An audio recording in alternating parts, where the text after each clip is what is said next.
Alright guys, maybe the third time's the charm. I've filmed this and this is going to be the third time. I hope it's the last time. Don't ask. Issues. Mercury retrograde. Who knows? Okay. Today's hashtag 50 Gone by 2024 is about autophagy. This is a process that the body goes through, but some people consider it fasting, which can be, sort of. So we're going to discuss that today.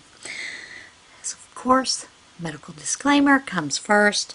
Always check with your physician before starting any exercise program or diet regimen. Information here is my personal research into different health topics and is not to be considered medical advice. Alright, autophagy. What is it? Autophagy is your body's process of reusing old and damaged cell parts. These cells are the basic building blocks of every tissue and organ in your body. Every tissue and organ. Each cell contains multiple parts that keep it functioning. Over time, those parts can become defective or stop working. They become litter or junk inside an otherwise healthy cell. Autophagy is your body's cellular recycling system. It allows a cell to disassemble its junk parts and repurpose the salvageable bits and pieces into new usable cell parts. A cell can discard the parts it doesn't need. Autophagy is also quality control for your cells. Too many junk components in a cell take up space and can slow or prevent that cell from functioning correctly. Autophagy remakes the clutter in the selected cell components you need, optimizing your cell's performance. Why is it important? It is essential for the cell to survive and function. It recycles damaged cell parts into fully functioning cell parts, gets rid of those non-functional cell parts that take up space and slow performance. It destroys pathogens in a cell that can damage it, like viruses and bacteria.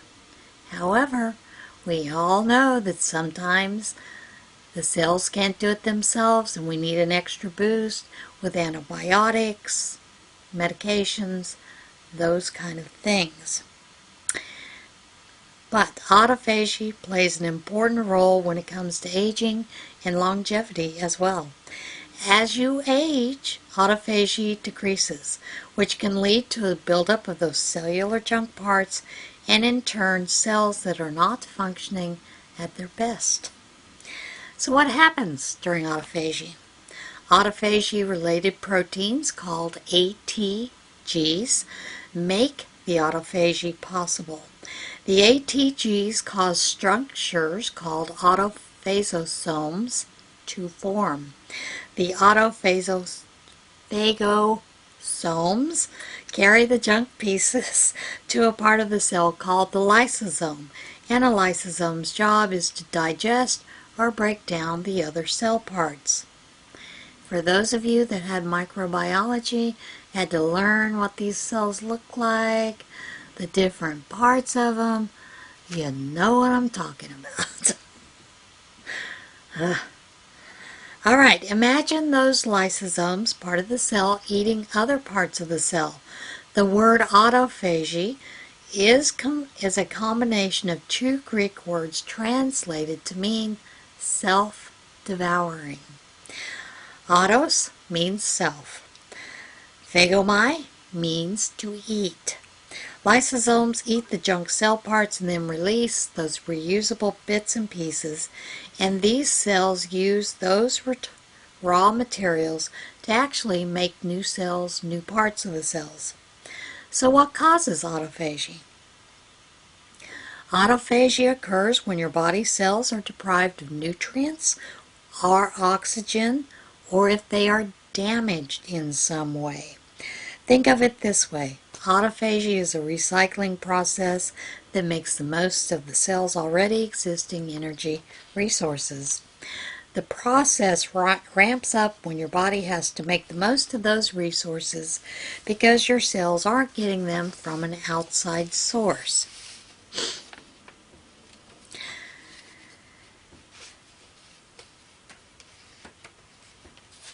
So, here comes another medical disclaimer. Talk to your health care provider if you are considering significant changes to your diet, like fasting. While fasting may be a good option for some people, it may put themselves into a danger zone. Now, we are going to talk about what can induce autophagy, but first, autophagy is basically a cell essentially eating itself to survive. The bonus is that that survival process can lead to cells that do work more efficiently. Can you induce autophagy? Oh yeah, there are several ways. You can induce it by stressing your cells to send them into survival mode. You can induce autophagy through fasting. Fasting means that you can stop eating for a certain amount of time. Fasting deprives your body of nutrients, forcing it to repurpose cell components to function. Now, most of us do this on a daily basis. It's called that period between the time you finish eating at the end of the evening or day, whatever your schedule is, and you have your sleep cycle. And then you get up in the morning and you have breakfast. Breakfast comes from breaking your fast. Another way you can do it is simply calorie restriction. Restricting your calories means you're going to decrease the number of energy units or calories that your body consumes. Instead of depriving your body of those calories completely through fasting, you limit them. And that forces your cells into autophagy to compensate for those lost nutrients. Another way, switching to a high-fat, low-carb diet. Now, I don't like that term because there's also a high-fat, low-carb diet, but there's also a fairly low-fat, low-carb diet that works for many people. This type of diet, commonly referred to as the keto diet, changes the way your body burns energy, so that instead of burning carbs or sugar for energy, it burns fat instead. This switch can trigger autophagy. Exercise. Exercise stimulates processes that increase the activity of those ATGs, such as stressing your skeletal muscles. Exercise can induce autophagy depending on the type of exercise you're doing and its intensity. Still, being able to induce autophagy does not mean you should. For instance, fasting, calorie restriction, or switching to a keto diet may not be safe if you are pregnant, breastfeeding, or if you have a condition like diabetes. Similarly, likewise, it's using the easier word. Likewise, you shouldn't begin a vigorous exercise routine without consulting a healthcare provider. You're going to hear that a lot through this day. How long do you have to fast for autophagy to occur? Studies involving animals suggest that autophagy may begin between 24 to 48 hours of fasting. But there is not enough research that has been collected on the ideal time to trigger autophagy. Talk to a healthcare provider. Here we go, another medical disclaimer. If you are considering significant changes like fasting, restricting your calories, or even a strenuous exercise regimen. But fasting is one of the easiest ways a lot of people do this, but it may not be a good idea for some people, and it may put others' health at risk. Don't risk it. Talk to your healthcare provider. Scientists had once thought of autophagy as housekeeping, your cell's way of tidying up to survive and function correctly. Within the past 20 years, scientists have discovered that autophagy may also play an important part in preventing and responding to disease.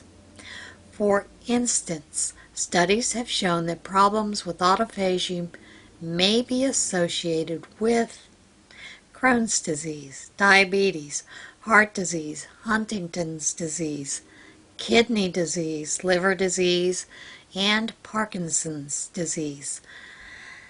Problems with autophagy are also associated with cancer. Junk accumulating in a cell may increase the risk of errors in the cell's genetic material, or your DNA, and those genetic mutations or changes in the cell DNA can lead to cancer cells forming. Still, autophagy is not a clear-cut harmful or beneficial process concerning disease prevention or treatment. Some studies have shown that autophagy may prevent tumors from forming in the early stages of cancer. Other research has shown that autophagy may actually encourage tumor growth by helping cancer cells function more efficiently.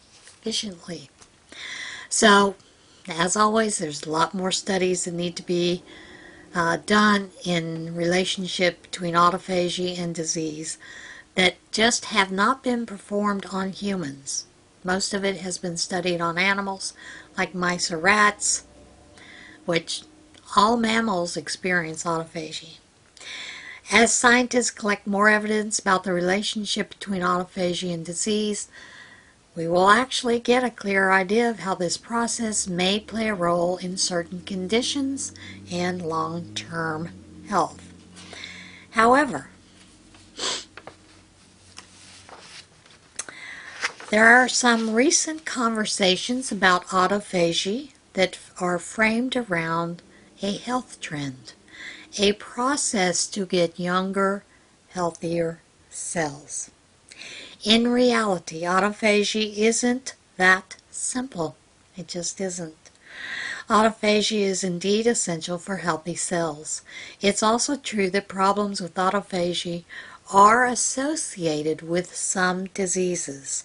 Still, there's not enough research to support inducing autophagy as a wellness strategy.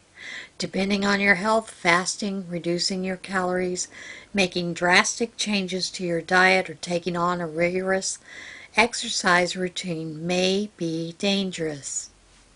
Number 4. Speak to a healthcare provider if you are curious about making any lifestyle change that can disrupt your body's natural processes. But there are benefits to autophagy, and, the main benefit actually seems to come in the form of anti-aging principles. It is known as the body's best way of turning the clock back and creating younger cells. This is one study, 1 out of about 40.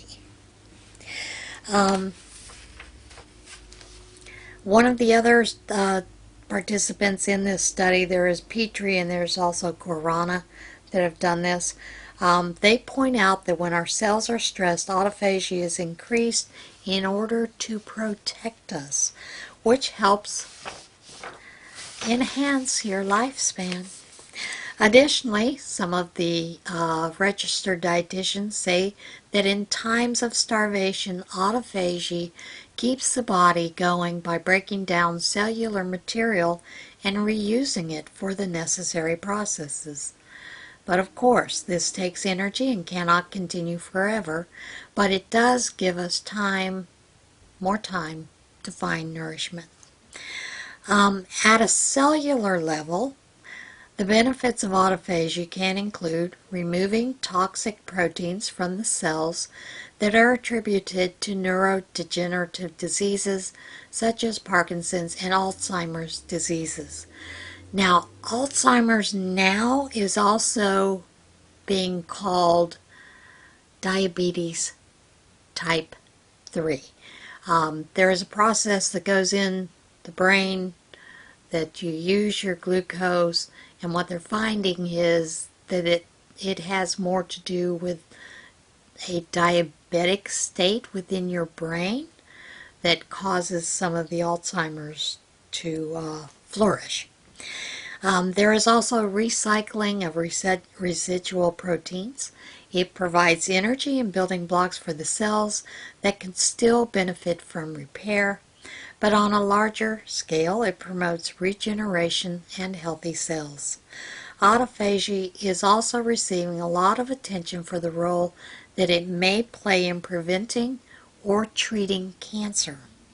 Autophagy does decline as we age, so it means cells that are no longer working and may do harm are allowed to multiply, which is the main operandi of cancer cells, which that is true. While all cancers do start from some sort of defective cells, Petrie says that the body should recognize and remove those cells, and it often uses that autophagic process to do so. That is why there are so many researchers that are looking at the possibility that autophagy may actually lower the risk of cancer. But then again, there's very little scientific evidence to back that up. And as Petrie says, some suggest that many cancer cells can be removed through that autophagy, but then there are also some things that happen. This is how that body polices the cancer villains, recognizing, destroying what went wrong, and triggering the repairing mechanism does contribute to the lowering risk of cancer. One study, remember, just one study. Researchers believe that new studies will lead to insight that will help them target autophagy as a therapy for cancer. Diet changes that can boost autophagy. Remember that autophagy means self-eating, so it makes sense that intermittent fasting and ketogenic diets are known to trigger autophagy. Ketosis is a diet high in fat and low in carbs, which brings the same benefits of fasting without fasting. It's like a shortcut to induce the same beneficial metabolic changes. By not overwhelming the body with an external load, it gives the body a break to focus on its own health and repair. In a keto diet, normally you would get 75% of your daily calories from fat and about 5 to 10% of your calories from carbs. This shift in calorie sources causes your body to shift its metabolic pathways. It will begin to use fat for fuel instead of the glucose that is derived from carbohydrates. And it's not just your regular yellow fat, it burns the brown fat. And that is the fat you want to burn, not only to give you the most energy, but to lose weight. In response to this restriction, your body will begin to start producing ketone bodies that have many protective effects. Corona also suggests studies say that ketosis can also cause starvation-induced autophagy, which has neuroprotective functions. Low glucose levels occur in both diets and are linked to a low insulin, high glucagon level. And glucagon level is the one that does initiate autophagy. When the body is low on sugar through fasting or ketosis, it brings the positive stress that wakes up the survival repairing mode, she adds. One non-diet area that may also play a role in inducing autophagy is exercise. And of course, they used an animal study. Probably mice, maybe shrimp on a treadmill, who knows. This can include muscles, liver, pancreas, and that adipose tissue, that brown fat. So, physical exercise may induce it, and organs that are a part of that metabolic regulation process. The bottom line, though, is autophagy will continue to gain attention as researchers conduct more studies on the impact. The bottom line is autophagy will continue to gain attention as researchers conduct more studies on the impact it has on our health. For now, nutritional and health experts point to the fact that there's still much we need to learn about autophagy and how best to encourage it. But if you're interested in trying to stimulate autophagy in your body, she recommends starting by adding fasting and regular exercise into your routine. However, you need to consult your doctor if you are taking any medications, are pregnant, breastfeeding, or wish to become pregnant, or have a chronic condition such as heart disease or diabetes. Karana also cautions you that you should not encourage you. She doesn't encourage you.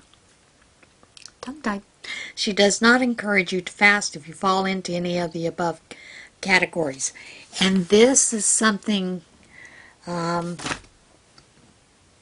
you need to really have your health professional on board for if you do fall into that category. Type 1 diabetics, I do know some that do follow this, but they normally have some kind of monitoring system on them that is a continuous monitoring system so that their blood sugars don't get too low and they go into, because type 1 diabetics can go into ketoacidosis, and that is another beast of its own magnitude. It can kill a type 1 diabetics. Most type 2 diabetics never reach ketoacidosis.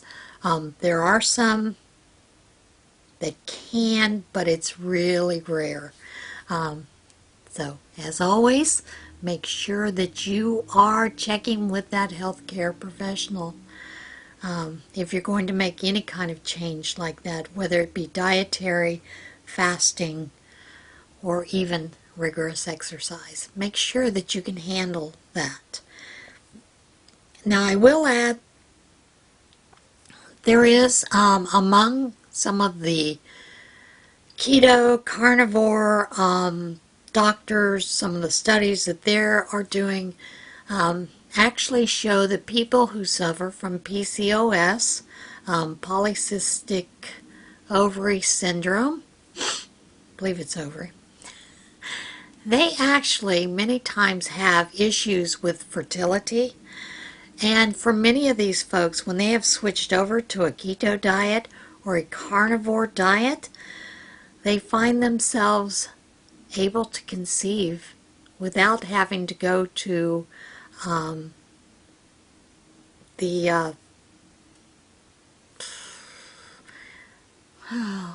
what is the word? Brain fart, folks. Without having to go into the shots to produce, enough eggs and hormones and things, and then do the impregnation through cell that has been fertilized. So, there you have it in a nutshell. Hope you enjoyed it. Hope you learned a little bit. And as always, check with that healthcare professional before you do any of this. And I will see you again next week. Remember, love one another, love yourself, be kind to others, be kind to yourself. Get out there and see this big, beautiful world we live in. And I'll see you again next week. Bye.